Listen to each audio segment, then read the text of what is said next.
Bilan du chapitre 2, composition chimique de solutions. Dans ce chapitre, deux notions importantes. La notion de concentration. La concentration d'espèces chimiques, donc dissoutes dans une solution. Deux concentrations. La concentration en mol, c'est la quantité de matière de soluté dissous par le volume de la solution.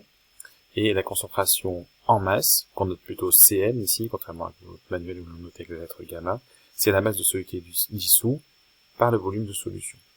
Alors si on s'interroge sur ce qui lie ces deux relations, on a vu en cours que la concentration en masse, c'est la concentration en mol fois la masse molaire. Deuxième grandeur importante de ce chapitre, la notion d'absorption ou d'absorbance d'une solution.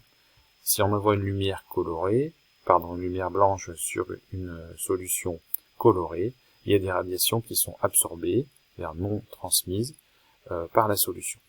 Donc de cette absorbance, on va premièrement expliquer la couleur d'une solution. On va regarder donc la valeur de l'absorbance en fonction de la longueur d'onde de la lumière arrivant sur la solution. Au maximum, la longueur d'onde maximum de l'absorbance, eh bien on va retrouver ici une couleur. Et cette couleur, eh bien, si je regarde sa couleur complémentaire dans le cercle chromatique, j'en déduirai la couleur de la solution. Donc conclusion, la couleur perçue est la couleur complémentaire de la couleur absorbée.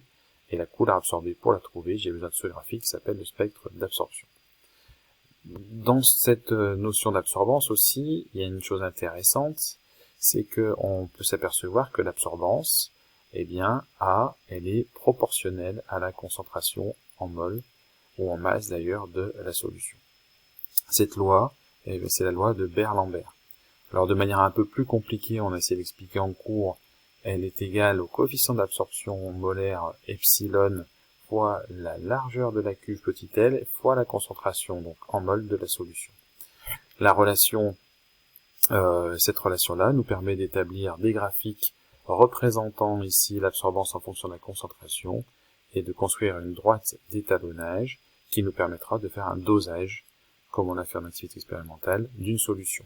En ayant une solution d'absorbance de concentration inconnue dont je mesure l'absorbance, je vais trouver la concentration de la solution. Voilà pour l'essentiel du chapitre, à développer avec les exercices du cours et revoir les activités du chapitre ainsi que les activités expérimentales.